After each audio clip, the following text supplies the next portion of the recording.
Hi, this is Kortney Good. I'm the prayer coordinator here at Crossroads Community Church.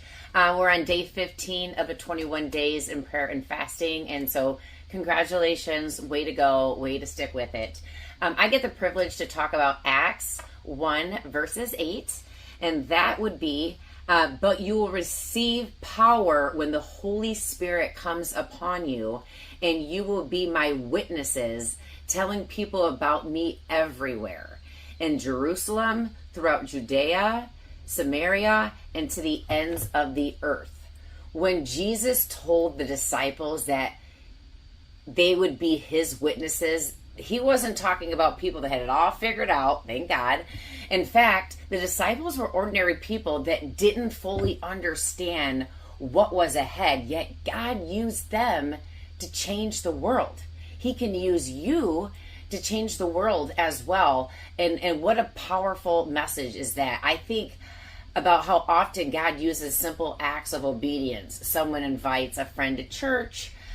Someone offers prayer to a coworker. I know that's hard, but someone shares a brief testimony of what God has done in their life. And in that moment, they may feel nervous, you may feel nervous or unqualified or have no idea if that even made a difference. But man, God moves in ways that we can never see sometimes.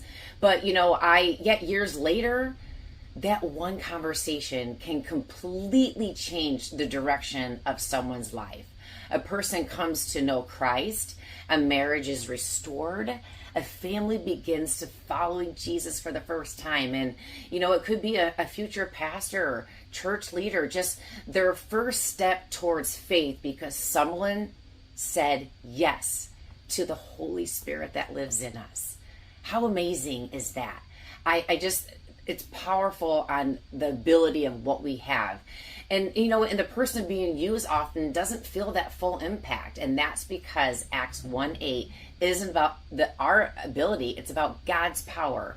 And for the Holy Spirit to take over in our obedience and accomplish what we could never do on our own.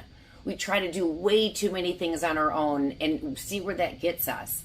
I've even seen it through the prayer ministry here. There's times I felt completely unprepared to pray with someone. I didn't know exactly what to say. And honestly, I wondered if I was even the right person. But I have learned that God isn't looking for perfection.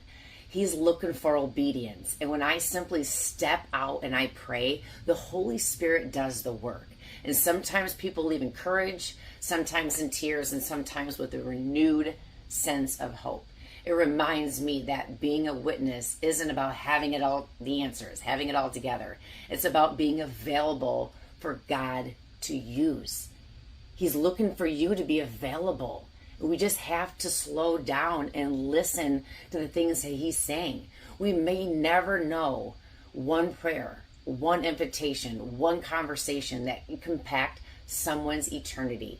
Acts 1:8 says, remind us that our job is to be available, and God uses and he provides the power.